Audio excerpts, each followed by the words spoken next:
Welcome to the Geek Easy, fellow geeks. Grab a beverage of your choice, because today we will be going over my top 5 choices for my top 5 favorite vampire movies of all time. Now, these are the ones that I have in my collection. These are the ones, obviously, I'm going to have because I've got more. But these are my favorites. And all personal preference.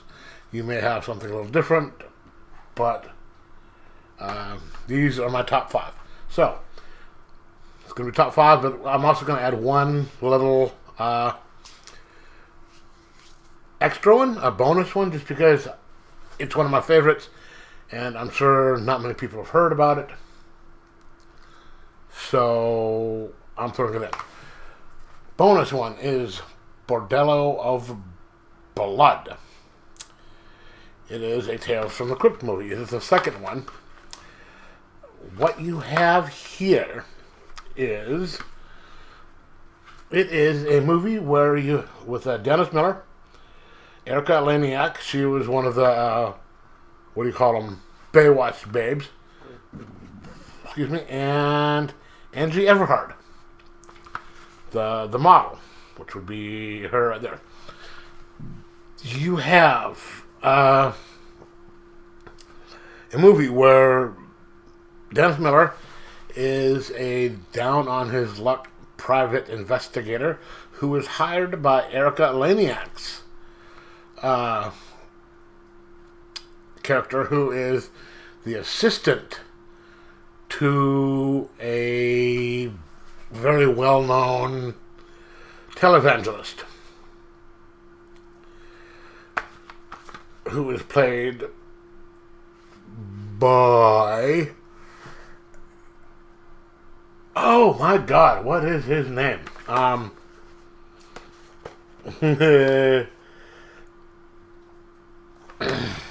Why can't I remember his name? Chris Sarandon, who's not the only time he will show up on this list. To find her brother who has disappeared. And her brother is played by Corey Feldman. And he will not his only time on this list either. And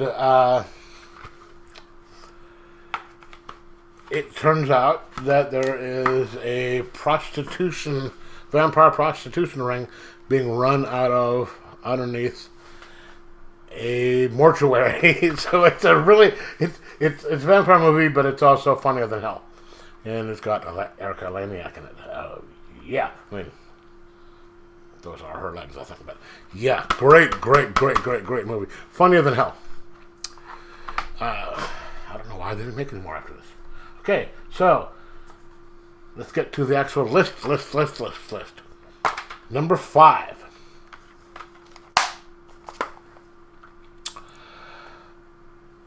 From Dusk Till Dawn. It's one of Quentin Tarantino's movies. Written by Quentin Tarantino, directed by Alex Rodriguez. It stars Harvey Keitel, George Clooney, Quentin Tarantino, and Juliette Lewis. Also has, what is his name? Danny Trejo. And one of the most beautiful women in the world being, what the hell is her name? Selma Hayek. Now, this movie starts out as kind of a heist movie. You have the two brothers, George Clooney and Quentin Tarantino. They robbed a bank, kind of went wrong, and they're trying to get across the border to get to freedom. And they wound up taking Harvey Keitel's family hostage so they can, get across. And when they go across the border, they're stopping at this bar called the titty twister to wait for the connection to show up to go to El Rey where they can stay. And it turns out that this bar is full of vampires. And it's got the classic scene of Salma Hayek in a bikini dancing with a snake, and then going and showing Quentin Tarantino's foot fetish on complete display. Great movie, funny. It's got also has Cheech Marin in it in 3 different parts, as well as Fred Williamson, just because. And Trevini, is that who it is? The special makeup effects artist, Savini. Sam Savini. Anyway, so boom. Number 5.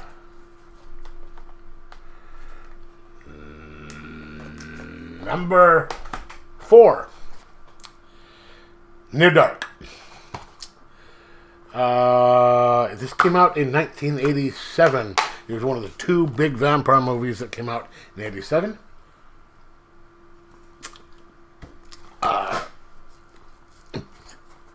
Directed by Catherine Bigelow.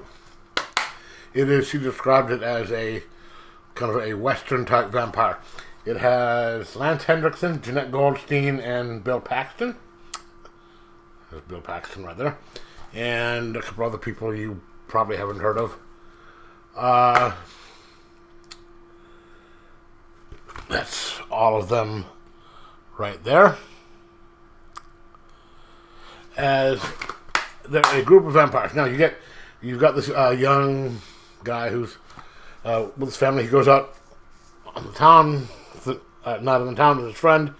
They come across this really hot, young-looking chick, and he tries to pick her up. And turns out that she's a vampire, and then she's with that group, and things happen.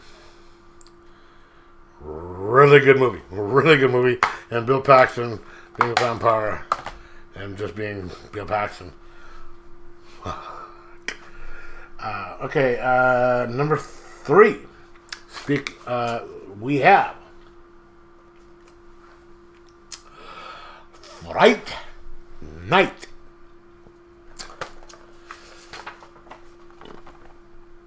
That's right there. So you have a movie with what is his name? You have, why can't I remember the character's name? William Ragsdale. He plays Brewster. He, young teenager who's got a girlfriend who is played by Amanda Burse, and they're over at his house.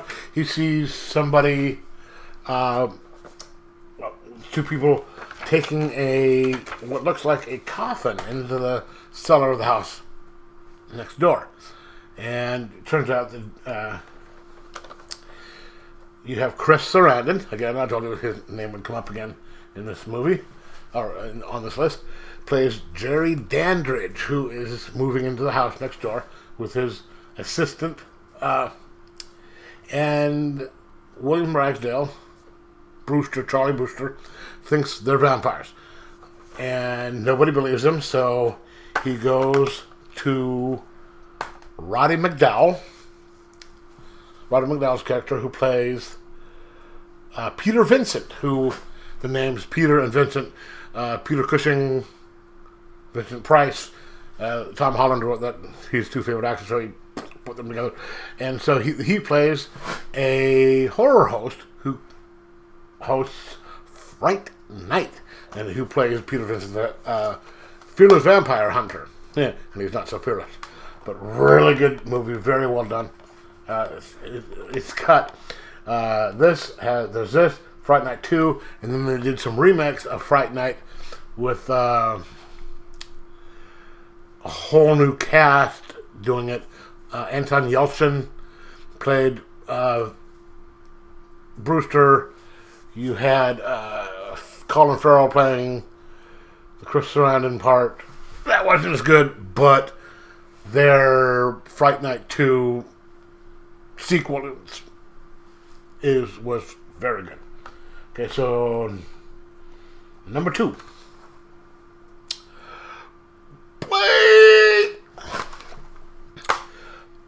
Great movie. Great movie. Did I mention great movie? Wesley Snipes plays Eric.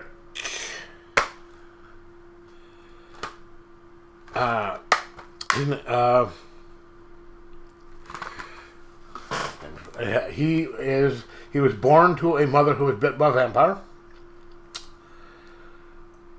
giving him all their strengths and all their weaknesses, because he can come out during the daytime. He has a resistance to everything. Heals better, and he is on a mission to kill all vampires, or suckheads, as he calls them.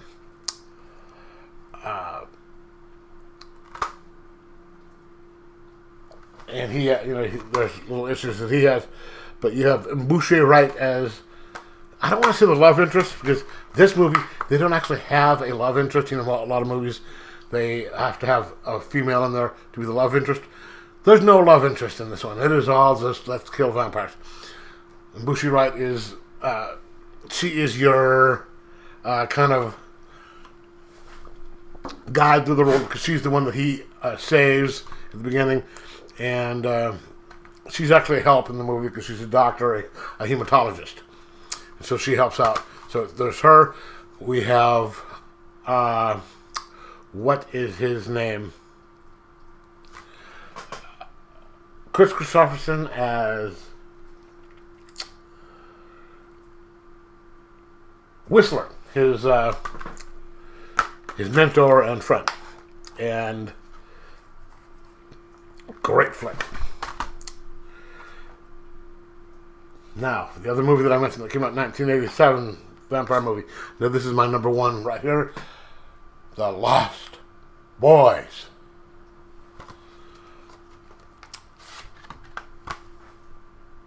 Great movie. So you have Sam and David Emerson moving to Santa Carla, California, after their mother gets divorced to live with her father. It is the murder capital of the world. Now they're out that night. They're going to see the greasy, shirtless saxophone guy play music, when they come across Star. Damn it, where is that? Star. Played by Jimmy Gertz. And that puts them into some bad situations, because she is dating the head vampire, played by Kiefer Sutherland. And just a fun vampire movie. Fantastic soundtrack. One of the best soundtracks of all time. Very stylish.